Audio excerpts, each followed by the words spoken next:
प्यारे बच्चों, जैसा कि सर्वविदित है कि आज हम राष्ट्रीय खेल दिवस मना रहे हैं। भारत में खेल दिवस का बहुत अधिक महत्व है। यह एक पर्व है जो कि हर साल 29 अगस्त को मनाया जाता है।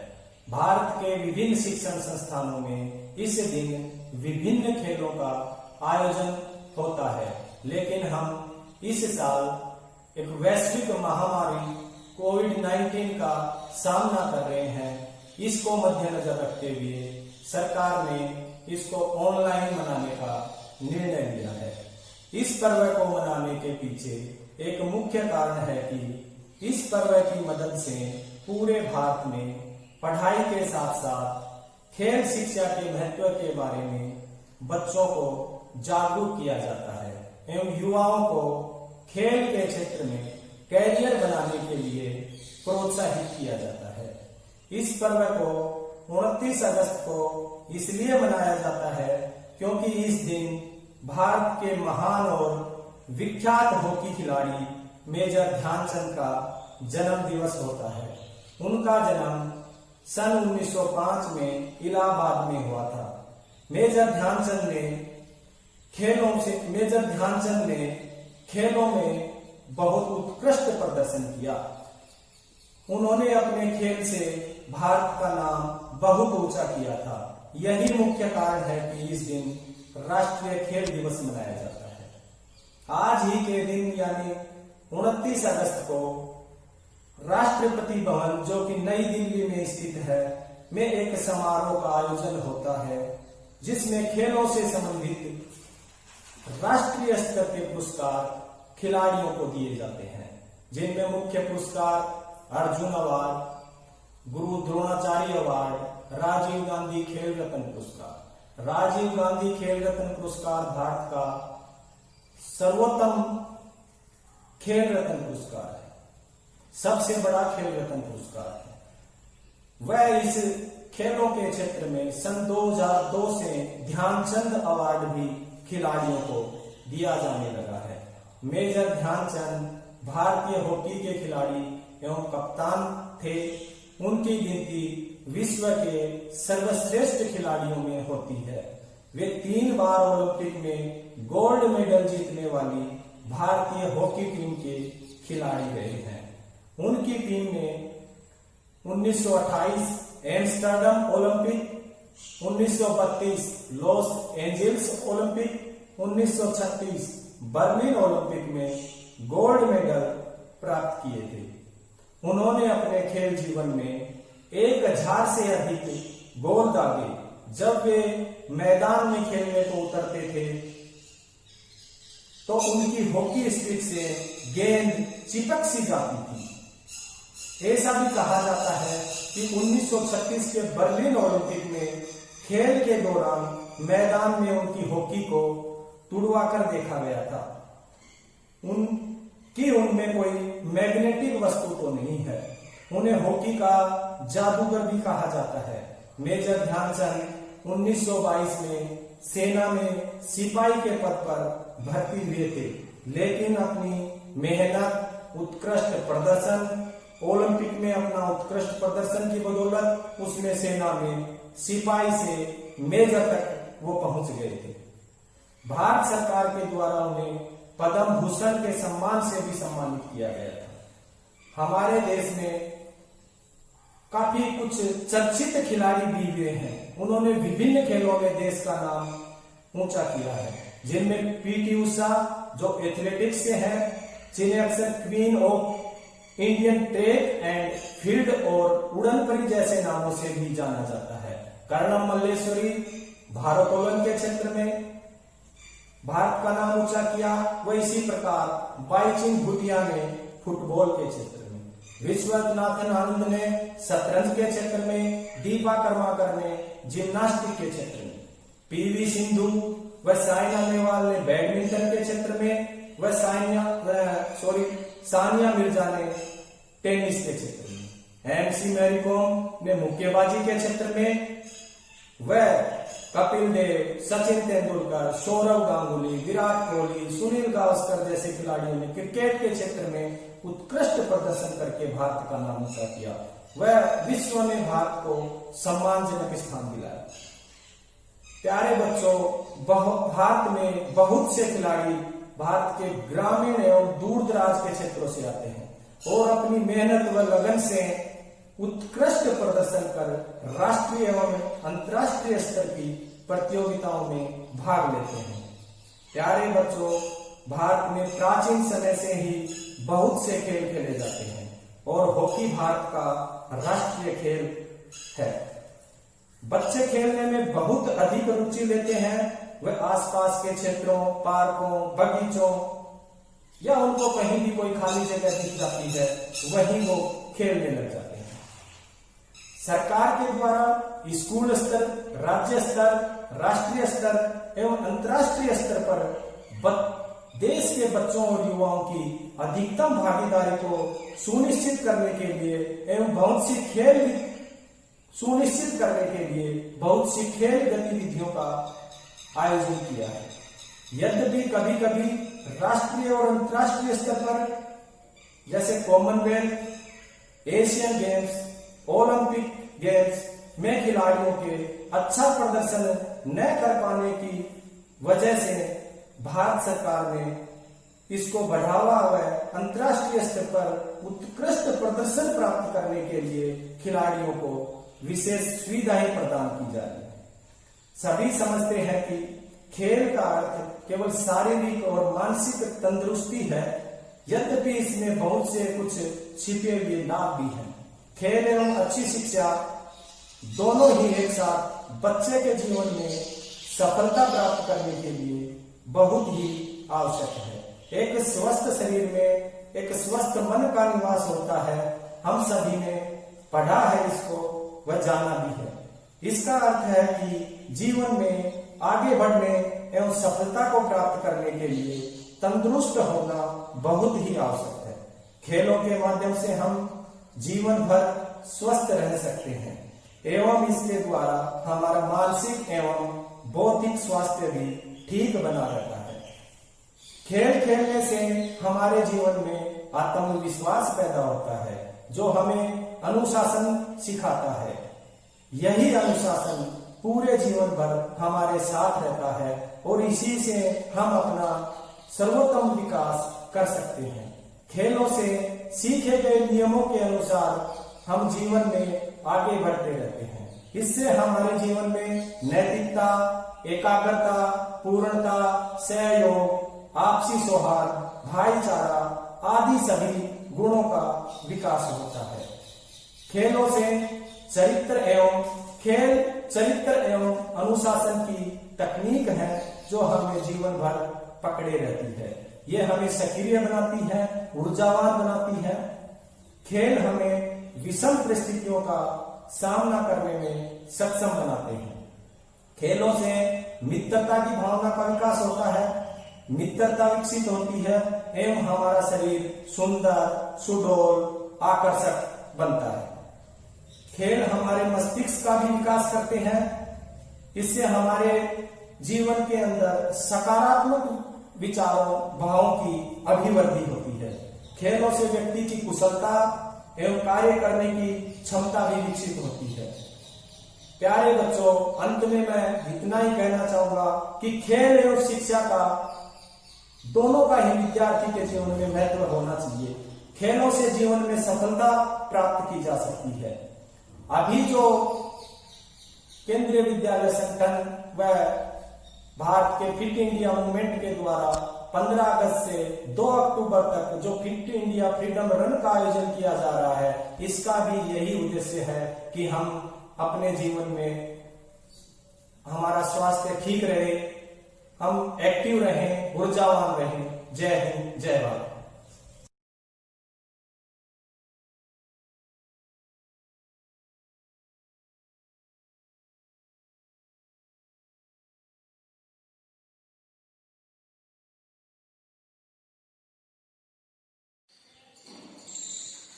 नमस्कार बच्चों, जैसा कि आप सभी जानते हैं, आज हम राष्ट्रीय खेल दिवस मना रहे हैं। प्रत्येक वर्ष 29 अगस्त को भारत में राष्ट्रीय खेल दिवस मनाया जाता है। इस पर्व का राष्ट्रीय स्तर पर मनाया जाना, खेल दिवस का राष्ट्रीय स्तर पर मनाया जाना, यह दर्शाता है कि खेलों का हमारे जीवन में कितना महत्व है। स्वस्थ शरीर हर व्यक्ति की आवश्यकता है। कहा भी गया है, पहला सुख निरोगी काया, अर्थात स्वस्थ शरीर को संसार के सबसे बड़े सुख के रूप में देखा गया है। अपने कार्यों के अच्छी प्रकार से निष्पादन के लिए एक स्वस्थ शरीर का होना अत्यंत आवश्यक है। यदि व्यक्ति स्वस्थ होगा तो वह दूसरों की सहायता कर पाएगा, अन्य कार्यों में भाग ले पाएगा। यदि व्यक्ति स्वस्थ नहीं होगा तो वो कोई भी कार्य अच्छी प्रकार से नहीं कर पाएगा। तो शरीर और मन अपनी पूरी क्षमता के साथ कार्य करें। शरीर के अंग लचीले, सक्रिय बने और अपनी इच्छा के अनुरूप कार्य करने वाले होने चाहिए। यदि हमारे शरीर के अंग पुष्ट और स्वस्थ होंगे तभी हम अपने कार्यों को ठीक समय पर कर पाएंगे। शरीर के अंगों को स्वस्थ रखने का सबसे उत्तम उपाय है शारीरिक दक्षता और व्यायाम वाले खेलों द्वारा शरीर के अंगों को ठीक रखा जाए। आज हम इसी विषय पर बात करेंगे कि किस प्रकार हम खेलों को अपने जीवन में स्थान देकर अपने शरीर को स्वस्थ, सुंदर और आकर्षक बना सकते हैं। शरीर को क्रीड़ा द्वारा स्वस्थ और सुंदर बनाने की बात की जाए तो पुराने जमाने में यूनानी सभ्यता के लोग इस काम में बहुत माहिर थे। यूनानी सभ्यता के लोगों ने अपने शरीर को सुंदर और स्वस्थ बनाने के लिए, साथ ही आकर्षक बनाने के लिए खेलों को एक साधन के रूप में अपनाया। शारीरिक सुंदरता और आकर्षण की बात करें तो पूरी दुनिया में यूनानी लोग अपना कोई स्थान ही नहीं रखते थे और यह करिश्मा वो खेलों के द्वारा करते थे। प्रत्येक 4 वर्ष के उपरांत खेले जाने वाले ओलंपिक खेल इसी बात का प्रमाण है कि क्रीड़ा और व्यायाम के द्वारा शरीर को स्वस्थ रखने में कितना योगदान मिलता है। क्रीड़ा और खेलकूद हमारी सभ्यता के मानव की गतिविधियों का एक स्थायी व अनिवार्य भाग बन गए हैं और उनका उद्देश्य केवल उनकी उपयोगिता का लाभ उठाना ही नहीं है। जहां खेल शरीर को रूप और शक्ति प्रदान करते हैं, वहीं इनसे अनुशासन और मिलजुल कर काम करने की भावना का भी प्रचार प्रसार होता है। जब बच्चा एक टीम के रूप में खेलता है तो समूह में कार्य करने की आदत उसमें विकसित होती है और यही समूह में कार्य करने की आदत आगे चलकर समाज में अपना योगदान देने में सहायक सिद्ध होती है। खेल बचपन से ही हमारे जीवन का एक अनिवार्य हिस्सा बन जाते हैं। बच्चा जब छोटा होता है तो वह चारपाई पर लेटे लेटे, पलंग पर लेटे लेटे हाथ पैर हिलाता रहता है। जितने ज्यादा हाथ पैर बच्चा हिलाता है उससे उसका खाया पिया भी पच जाता है।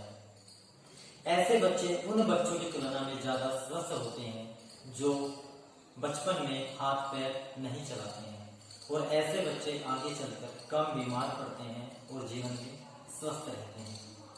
खेलों द्वारा शारीरिक श्रम करते हुए शरीर के अनेक विजातीय पदार्थ, दूषित पदार्थ पसीने के रूप में शरीर से बाहर निकल जाते हैं। आमतौर पर ऐसा माना जाता है कि शरीर से पसीना निकलना चाहिए। खेल खेलते समय यह पसीना शरीर से आसानी से निकलता है। इससे शरीर में चुस्ती फुर्ती भी आती है और हम स्वयं को हल्का महसूस करते हैं। आलस से दूर भाग जाता है। इस प्रकार खेल हमें चुस्त दुरुस्त रखने के साथ साथ फुर्तीला बनाने में भी सहायता करते हैं। खेलों का अभ्यास करने वाले खिलाड़ी सुबह जल्दी उठकर अभ्यास करने के लिए निकलते हैं, सैर करने के लिए निकलते हैं, दौड़ लगाते हैं। इस प्रकार खेलों को अपनाने से बच्चों में सुबह जल्दी उठने की आदत भी विकसित हो जाती है। सुबह सुबह ताजी हवा में सांस लेने से शुद्ध ऑक्सीजन हमारे शरीर में पहुंचती है और हमारे श्वसन तंत्र को भी स्वस्थ रखती है। इस प्रकार भरपूर मात्रा में ऑक्सीजन हमारे शरीर को मिलती है और हमें स्वास्थ्य लाभ होता है। नियमित रूप से खेल खेलने से बहुत सी बीमारियों जैसे मोटापा, ज्यादा वजन, थकान, सुस्ती आदि से भी छुटकारा पाया जा सकता है। मानसिक रूप से परेशान या तनावग्रस्त व्यक्ति को यदि खेल खेलने को कहा जाए तो काफी हद तक वह उस मानसिक तनाव से भी मुक्ति पा लेता है। इस प्रकार शारीरिक और मानसिक दोनों प्रकार की समस्याओं को खेलों द्वारा कम किया जा सकता है, दूर किया जा सकता है। खेलों द्वारा शरीर को चुस्त रखने के साथ साथ हम अपने दिमाग को भी चुस्त रख सकते हैं। खेल खेलते समय खिलाड़ियों को बहुत सी ऐसी स्थितियों का सामना करना पड़ता है जिसमें उन्हें तुरंत निर्णय लेकर अपनी टीम की जीत सुनिश्चित करनी होती है और अपनी सूझबूझ का परिचय देना होता है। मान लीजिए एक क्रिकेट के खेल में जैसे ही बॉल बल्लेबाज की तरफ आती है, बहुत ही कम पलों में उसे यह निर्णय करना होता है कि बॉल को किस तरफ उछालना है। इसी प्रकार फुटबॉल और हॉकी के खेल में अगर हम बात करें तो वहां पर भी फुटबॉल को और हॉकी के खेल में बॉल को किस खिलाड़ी को पास करना है, विरोधी टीम के चंगुल से कैसे बचाना है और गोल तक कैसे पहुंचाना है, यह खिलाड़ी की सूझबूझ और उसकी दिमागी सोच पर निर्भर करता है। दूसरी तरफ जो गोलकीपर है, जिसे गोल होने से बचाना है, वह भी अपने दिमाग का इस्तेमाल करता है कि किस तरफ बॉल आएगी और उसको वो कैसे रोकेगा। इस प्रकार इन सभी स्थितियों में खिलाड़ी अपनी बौद्धिक क्षमता का प्रयोग करता है। तो शारीरिक स्वास्थ्य के साथ साथ मानसिक और बौद्धिक विकास भी खिलाड़ियों का खेलों के द्वारा किया जा सकता है। भारत सरकार द्वारा बहुत से कार्यक्रम बच्चों को खेलों में भाग लेने के लिए प्रोत्साहित करने के लिए चलाए गए हैं, जिनमें स्वस्थ बच्चे स्वस्थ Bharat, fit India, freedom run आदि ऐसे कार्यक्रम हैं जो बच्चों को खेलों का महत्व समझाकर उन्हें उनकी खेलों में रुचि बढ़ाते हैं। स्वस्थ बच्चे स्वस्थ भारत में बच्चों के लिए बहुत सारे क्रियाकलाप हैं जिनसे उनकी विविध शारीरिक क्षमताओं को मापा जाता है और जो भी उनकी कमियां हैं उनके बारे में उन्हें बताया जाता है। इस प्रकार इन सभी गतिविधियों में भाग लेकर बच्चे अपने शरीर को स्वस्थ, फिट और आकर्षक बना सकते हैं। खेलों से होने वाले इतने लाभों को देखते हुए भारत सरकार ने विद्यार्थियों के शारीरिक एवं मानसिक स्वास्थ्य को ध्यान में रखते हुए विद्यालय में और कॉलेजों में खेल खेलना अनिवार्य कर दिया है। विद्यार्थियों के टाइम टेबल में इस बात का विशेष ध्यान रखा जाता है कि बच्चे को प्रत्येक दिन कम से कम एक कालांश खेल के लिए अवश्य मिले और खेल खेलने के लिए जो भी आवश्यक सुविधाएं हैं वह विद्यालय प्रशासन द्वारा, कॉलेज प्रशासन द्वारा उपलब्ध कराई जाती है। खेलना पढ़ाई के लिहाज से भी अच्छा कहा जा सकता है, क्योंकि खेलने वाला बच्चा स्वस्थ होता है और ऐसा माना जाता है कि स्वस्थ शरीर में ही स्वस्थ मस्तिष्क का निवास होता है। इस प्रकार खेलों के इतने महत्व को देखते हुए हमें यह बात सुनिश्चित करनी चाहिए कि प्रत्येक भारतीय बच्चे को किसी न किसी उपयुक्त खेल द्वारा शारीरिक व्यायाम करने का अवसर मिले, ताकि वह बच्चा अपने शरीर को स्वस्थ रख सके। अंत में मैं आप सभी से यही कहना चाहूंगा कि आप सभी कोई न कोई खेल जरूर खेलें और बच्चे ही क्यों, बड़े भी कोई न कोई खेल खेलें। अपनी सुविधा अनुसार, समय अनुसार जहां भी उन्हें अवसर मिले वो खेल जरूर खेलें। एक तरफ खेल जहां हमारा मनोरंजन करते हैं, वहीं दूसरी तरफ हमारे स्वास्थ्य के लिए भी अत्यंत आवश्यक है। खेलों को अपने जीवन में अपनाकर हम बहुत सी बीमारियों और मानसिक तनाव से छुटकारा पा सकते हैं। इसके साथ ही यह समय के सदुपयोग का भी उपयुक्त तरीका है। तो जब भी हमें समय मिले हम अपनी सुविधानुसार कोई न कोई खेल जरूर खेलें। अंत में मैं आशा करता हूँ कि आप सभी खेलों द्वारा अपने शरीर को स्वस्थ, सुंदर एवं आकर्षक बनाने का भरपूर प्रयत्न करेंगे। जय हिंद, जय भारत।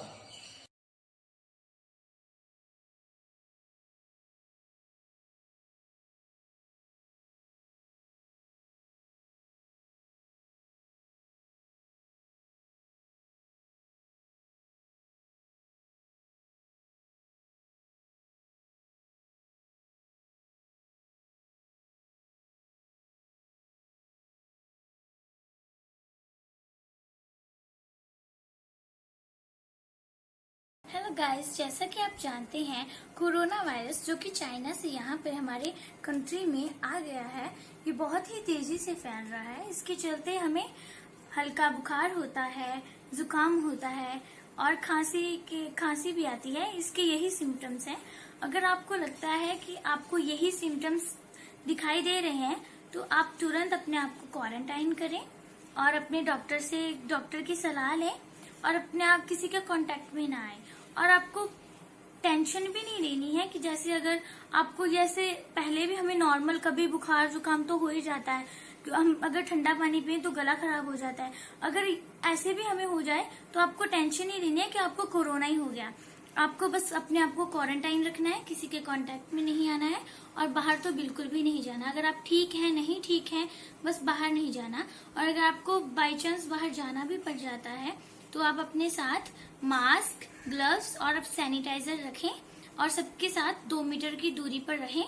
और अगर आपको किसी चीज को टच नहीं करना, अगर आपको गलती से टच हो भी जाता है, किसी के कांटेक्ट में आ भी जाते हैं तो आपको तुरंत अपने आप को सैनिटाइज करना है, अपने हैंड्स को सैनिटाइज करना है।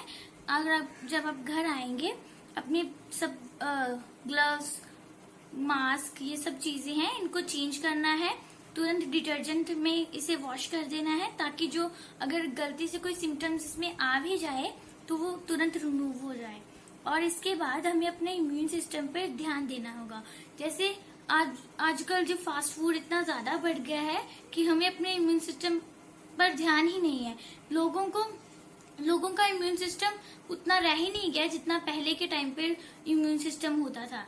हमें अपने जैसे वेजिटेबल्स, फ्रूट्स, ये सब चीजें का जैसे ज्यादा खानी चाहिए। दिन भर में तो आप एक बार तो 2-3 बार तो खा ही लें, क्योंकि इससे आपका इम्यून सिस्टम बढ़ता है। और अगर आपका इम्यून सिस्टम बढ़ जाएगा तो आप किसी भी बीमारी, जैसे चाहे वो कोरोना जैसी बहुत भयंकर बीमारी भी हो, उससे भी आप बच सकते हैं।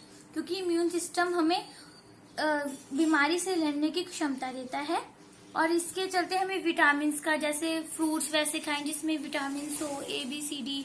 और हमें ब्रोकली खानी चाहिए, लेमन्स खाने चाहिए, स्ट्रॉबेरीज खानी चाहिए, एप्पल्स खाने चाहिए, जिससे हमारा इम्यून सिस्टम बढ़े। और हमें एक्सरसाइज, योगा और ये सब तो करना ही चाहिए। और सुबह उठ के हमें हनी, जैसे गर्म पानी में हनी पी लिया, नींबू पी लिया, और हमें गर्म पानी, गुनगुना हल्का गर्म पानी भी पी लें। इससे हमारा गला ठीक रहता है। और अगर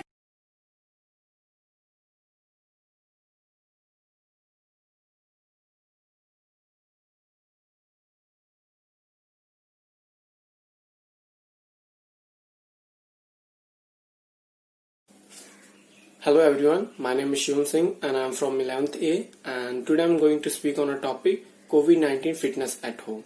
The COVID-19 has caused significant distress around the globe. Apart from the evident physical symptoms of infected cases, it also caused great damage to the mental health of people. In India, just like other countries, also implemented nationwide lockdown to certain and curb the transmission of this virus. But the COVID-19 does not affect the physical and mental health of infected people, but also cause serious problems in those who are spending their whole time on mobile phones, laptop, television, etc. during this lockdown. The COVID-19 pandemic means that many of us are staying at home and our sitting time is usually increased, and it is hard for us to do a sort of exercise that we normally does. And it is even harder for those who don't usually do a lot of exercises. But this time, the peoples of all ages and abilities, it is important to keep ourselves fit and to be as active as possible. Remember, just taking a short break from sitting and doing 3 to 4 minutes of light intense physical exercises like walking, stretching, push-ups will help you ease your muscles and help you improve blood circulation and muscular activities. Doing physical exercise at home during this lockdown will also help you stay away from the hand of depression, stress, and anxiety, etc. As we all know, in India the COVID cases are rising with a great numbers, and it is getting more and more important for us to keep ourselves fit to fight against this virus, and this can be only done by doing physical exercise at home. So be at home and do a lot of exercises and be fit. Thank you.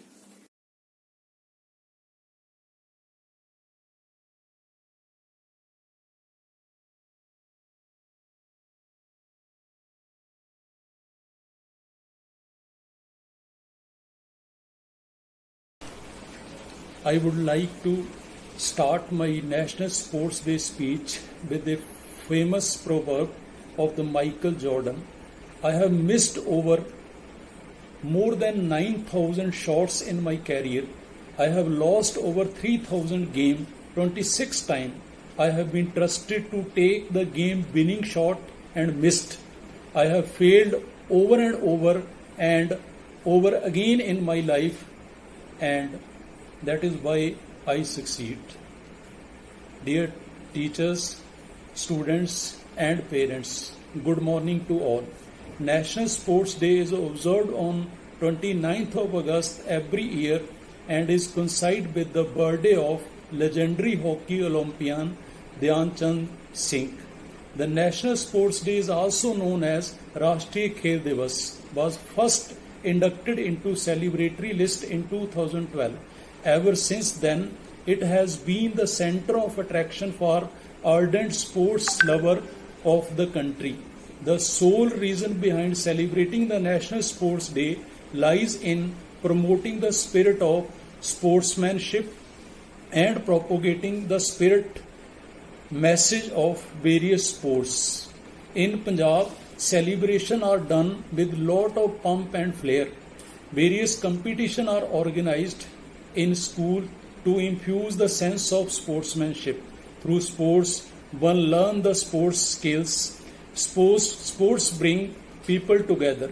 Through sports, one learn cooperation, coordination, teamwork, caring, sharing, which ultimately develop the leadership quality in the students. Sports develop self-esteem, which make a person self-confident and disciplined in life. This year, due to COVID-19 pandemic, we are virtually celebrating the National Sports Day, keeping ourselves fit mentally and physically is the need of the hour, more than never before. Hope this Sports Day invoke the feeling of keeping oneself and the nation fit and strong. Jai Hind.